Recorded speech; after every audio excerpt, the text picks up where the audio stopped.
Good afternoon. As we begin a new year, this is an opportune time to discuss the state of the island's roadways, our ongoing plans to address them, and the wider roadway activities. I will begin with the ministry's current paving projects. However, let me first say that I am well aware of the state of our roads as a daily user of them and a regular receiver of public complaints. I too am quite weary of the work that is being carried out and the time it is taking. But in the end, it will be well worth it. Let me remind the public, though, that notice was first given back in 2021 when Belco began their $250 million underground cabling exercise.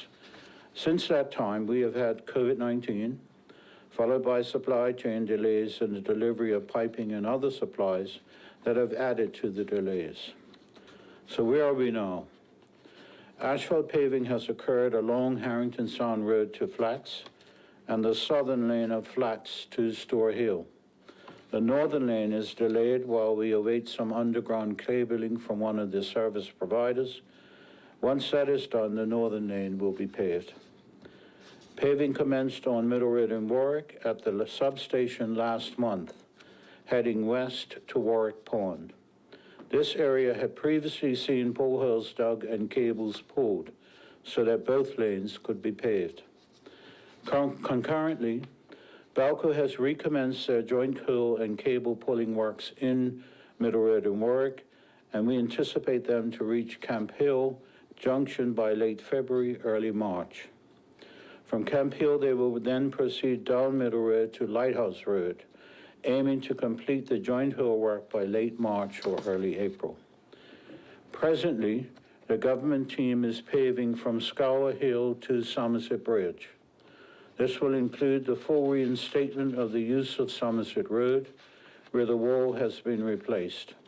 We anticipate continuing on this route through February, after which the government team will then move to Georges Bay Road and pave to Evans Bay, paving both lanes. This work is scheduled to conclude in March 2025. To assist the ministry in accelerating paving efforts, Eastern Asphalt Limited has been retained to pave the following areas in February and March: a portion of Loyal Hill in Devonshire, Floridaffy Lane from Cavendish Road to Crow Lane Junction in Devonshire. There is presently $1 million in this year's budget for contracting work to Eastern Asphalt, so more private road paving will be carried out before year end. I now quickly move to the ministry works for improving the safety of our roadways. I'm pleased to say that patching works have been expedited utilizing weekend crews when the need has arisen. As soon as potholes are reported to our highways section at potholes@gov.bm, we immediately action them and will continue to do so.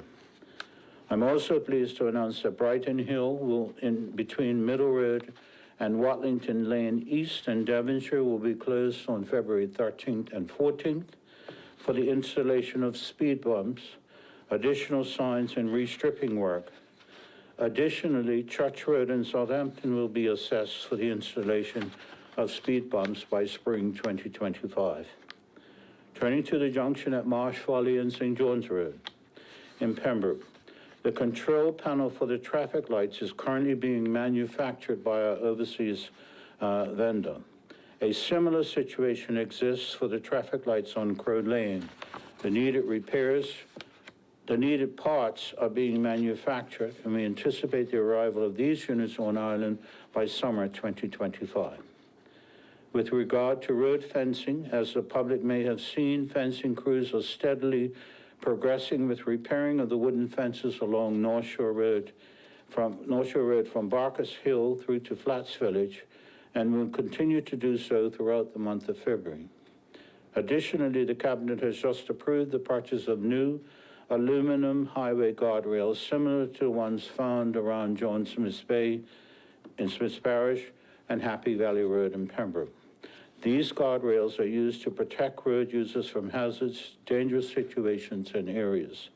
The areas identified for guardrail installation are high-risk locations at Shark Hill Bend in Harrington Sound Road and Barker's Hill, Devonshire, near the existing roundabout. The ministry is awaiting the delivery of these new assets from the manufacturer. I'm happy to advise that the ministry has hired an additional 14 new solo sweepers, bringing the total to 21 to work in conjunction with the ministry's highways crew. These individuals have provided great improvements throughout the island in clearing vegetation along our roadways, rock cliffs, and sidewalk surfaces. Pedestrian safety is also a priority for this government. Our yearly order of flashing crosswalk beacons arrived last week.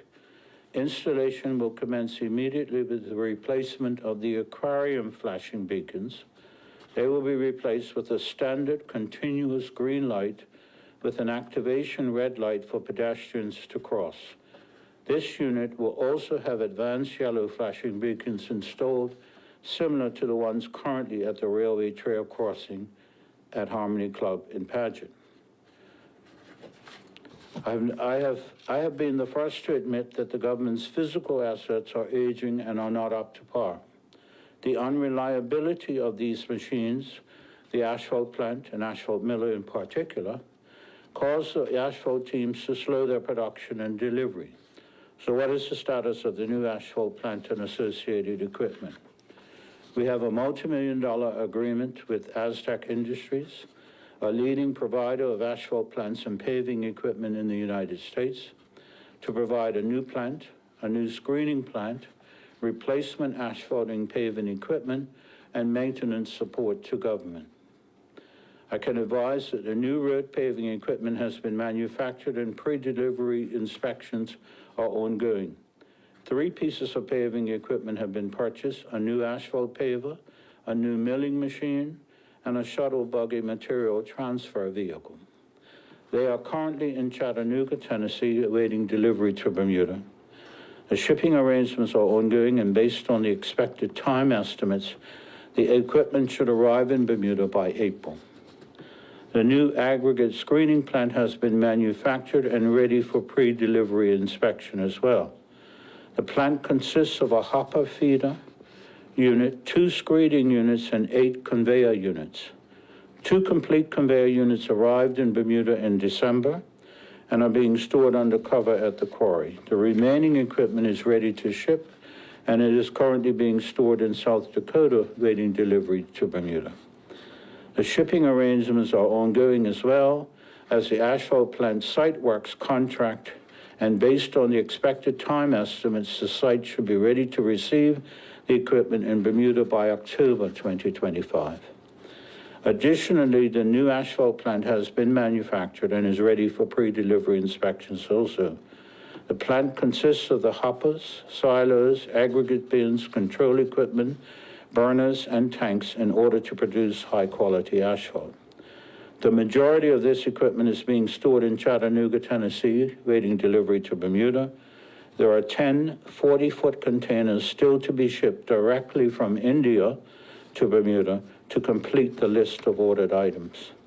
The shipping arrangements are ongoing, and based on the expected time estimates, the equipment should arrive in Bermuda in June 2025 and installed directly on their foundations.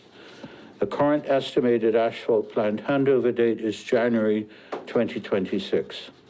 But as with all construction projects, unforeseen circumstances may occur which can cause this date to be pushed back. However, again, I am sure the ministry will keep the general public informed. I hope this update provides all with a clear understanding of the current situation and the plan going forward. We are fully committed to continuing to address the dreadful state of our roads. Let me end where I began by thanking all road users for their patience and understanding. We will continue our efforts to advance the paving of our roads. Thank you. Thank you for your briefing, Minister. Right now, we're going to open it up to questions from the media, beginning with BBC.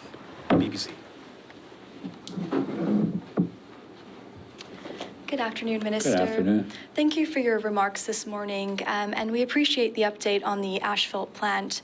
When we last spoke, you mentioned that there were some environmental concerns or challenges at the site. How has that impacted the timeline? So it has delayed progress as we carry out those inspections, and that's why we're like 6 months behind schedule. But that work is ongoing, and we're working through some of the challenges at the quarry.